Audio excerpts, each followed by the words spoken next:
To calculate the service size for a 4,000 square foot home, where the appliances are mostly gas, we need to consider the amperage requirements for various electrical loads. Firstly, let's look at the lighting. There are approximately 85 can lights. We can assume each can light draws about 1 amp, giving us a total of 85 amps for the recessed lights. Next, we have 15 regular light fixtures. Assuming each fixture also draws about 1 amp, this adds another 15 amps. Now, let's consider the exhaust fans. With 5 exhaust fans, and assuming each draws about 1.5 amps, that totals 7.5 amps. We also have 5 heat lamps, and if we assume each lamp draws about 1.5 amps, that adds another 7.5 amps. Finally, there's the air conditioning unit, which draws 30 amps. Summing up these estimated amperages, we have 85 plus 15 plus 7.5 plus 7.5 plus 30, which equals 145 amps. Now that we have a total estimated amperage, we can apply demand factors to account for the fact that not all loads will be operating at their maximum simultaneously. For appliances in the kitchen and laundry, we can apply a demand factor of 0.75. For lighting, we can apply a demand factor of 0.50. Applying these demand factors to the total estimated amperage, we multiply 145 by 0.75 and then by 0.50. This yields an adjusted amperage of 54.38 amps. Next, we need to consider surge in a safety margin. Multiply the adjusted amperage by a surge factor of 1.25 to account for temporary spikes in power demand. Then, add a 10% safety margin to provide extra capacity. Multiplying 54.38 by 1.25 gives us 67.975, and then multiplying that by 1.10 gives us 74.77 amps. Now, to determine the appropriate service size, we need to select the next standard service size above 74.77 amps. In this case, the next standard service size is 100 amps. Therefore, the recommended service size for this home is 100 amps. There are additional considerations to keep in mind. This calculation is an approximation based on estimated amperage requirements, and actual amperage draws may vary depending on specific appliances and usage patterns. It's also crucial to consult with a licensed electrician for a more precise evaluation of your specific needs. Furthermore, consider any future expansion or additional electrical loads that may increase the service size requirement. It's also crucial to adhere to the National Electrical Code, or NEC. The NEC provides tables, articles, and guidelines that outline safe and compliant electrical installations. For example, NEC Table 310.15b16 provides that ampacities of insulated conductors rated up to and including 2000 volts, with not more than 3 current-carrying conductors in a raceway, cable, or earth directly buried, based on ambient temperature and conductor temperature rating. This table helps determine the appropriate wire size for the calculated amperage load. The proper selection of overcurrent protection devices, such as circuit breakers or fuses, is essential for protecting the electrical system from overloads and short circuits. The size of these devices must be coordinated with the ampacity of the conductors they protect.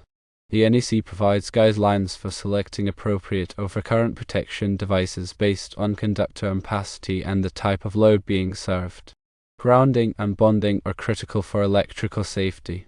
Grounding establishes a reference point for the electrical system and provides a path for fault current to flow back to the source, tripping the overcurrent protection device. Bonding ensures that all metallic parts of the electrical system are electrically connected, minimizing the risk of electric shock. The NEC specifies requirements for grounding and bonding based on the type of system and the location of equipment. Proper installation techniques are essential for ensuring the safety and reliability of the electrical system. This includes using approved wiring methods, making secure connections, and properly supporting and protecting conductors. The NEC provides detailed requirements for various wiring methods, including conduit, cable, and surface raceways. When calculating the service size, it's also important to consider any large appliances that may have specific requirements.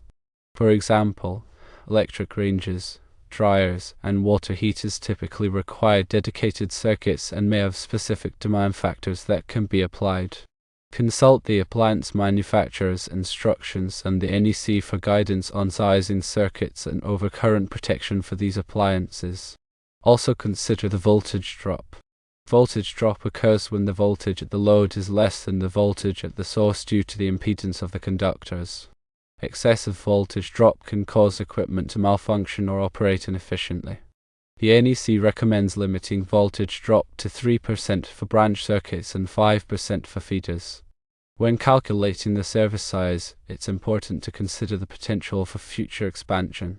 If there are plans to add additional loads in the future, it's best to oversize the service to accommodate these loads. This can save money and avoid the need to upgrade the service later on.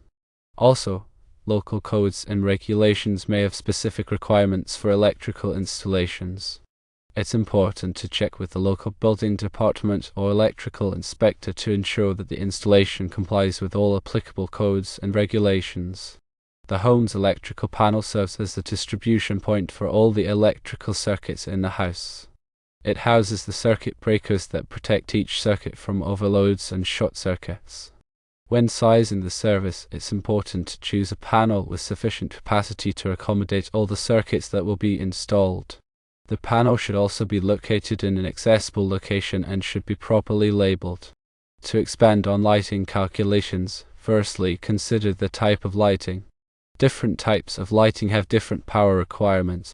For example, LED lights are more energy efficient than incandescent lights and require less power for the same amount of light output. When calculating the lighting load, it's important to consider the type of lighting being used. Secondly, consider the control of lighting. Lighting can be controlled by switches, dimmers, or occupancy sensors. Dimmers reduce the amount of power consumed by the lights, while occupancy sensors turn the lights off when no one is present. When calculating the lighting load, it's important to consider the type of control being used.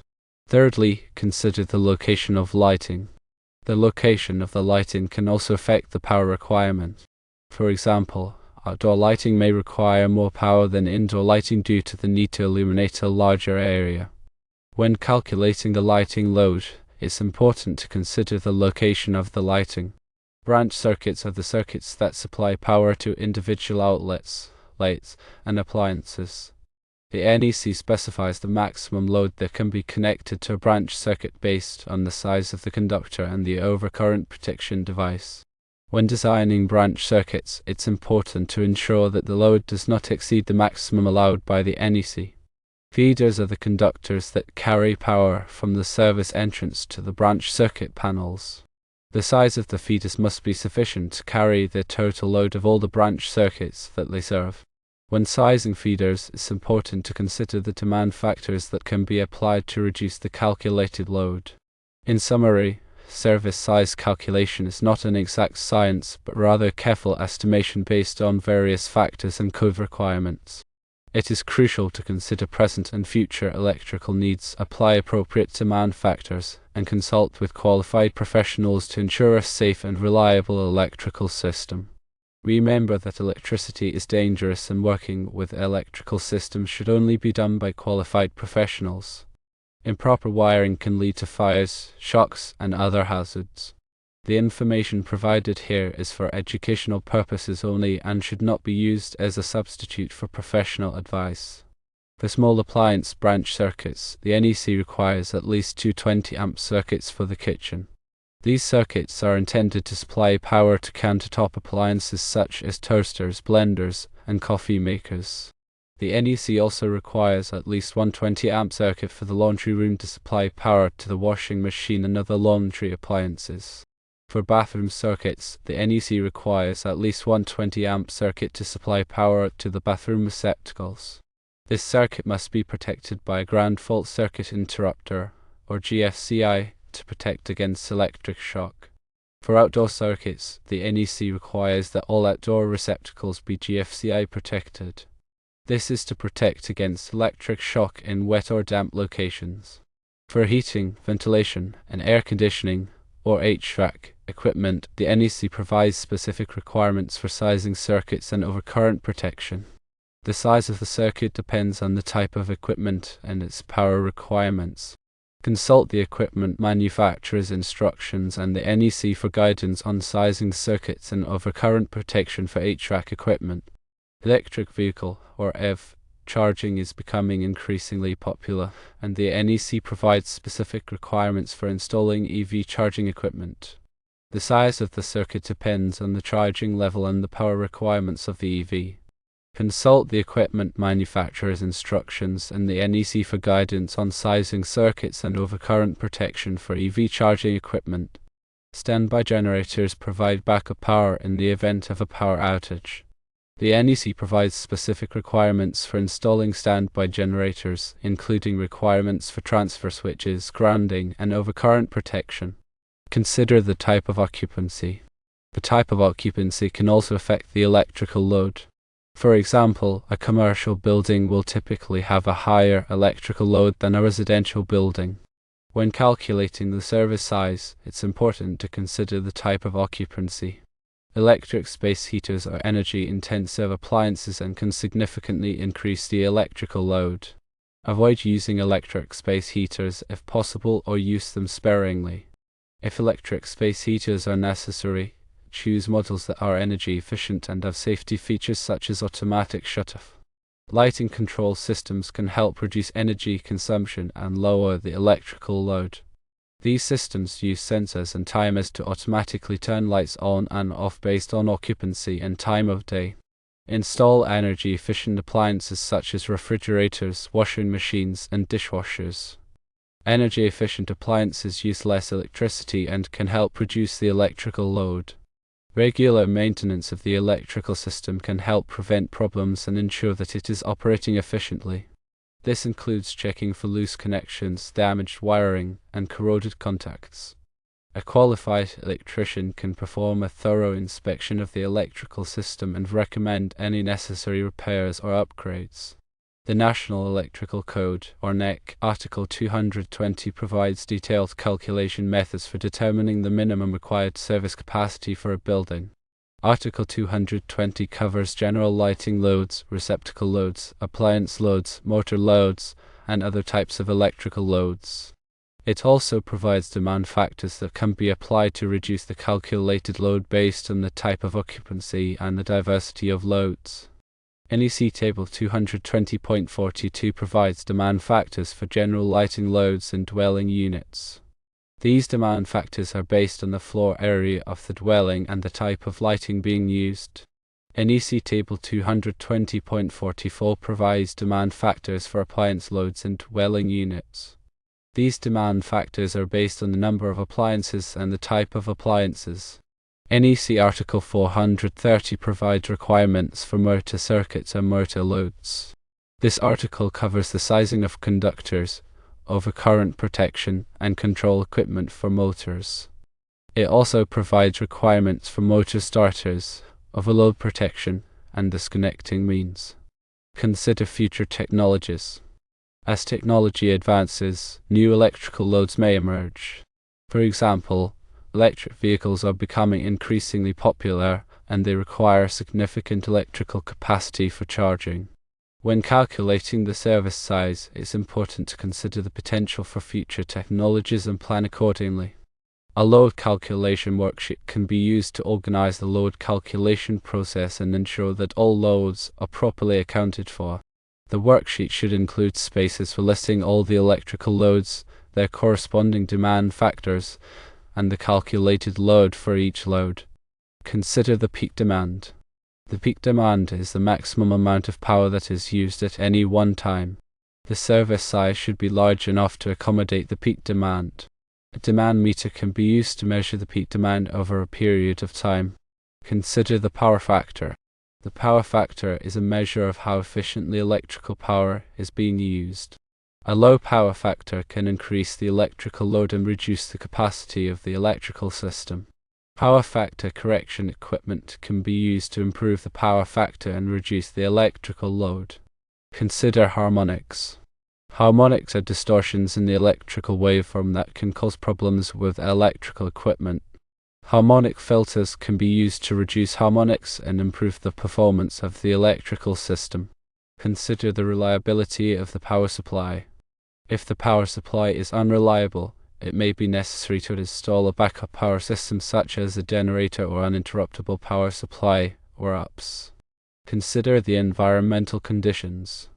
The environmental conditions can affect the electrical load. For example, in hot climates, the air conditioning load will be higher. The NEC provides guidance on adjusting the ampacity of conductors based on the ambient temperature. Consider the altitude. The altitude can also affect the electrical load. At higher altitudes, the air is thinner, and electrical equipment may not operate as efficiently. The NEC provides guidance on directing electrical equipment for use at higher altitudes. By carefully considering all of these factors, it is possible to calculate the appropriate service size for a building. This will ensure that the electrical system is safe, reliable, and efficient.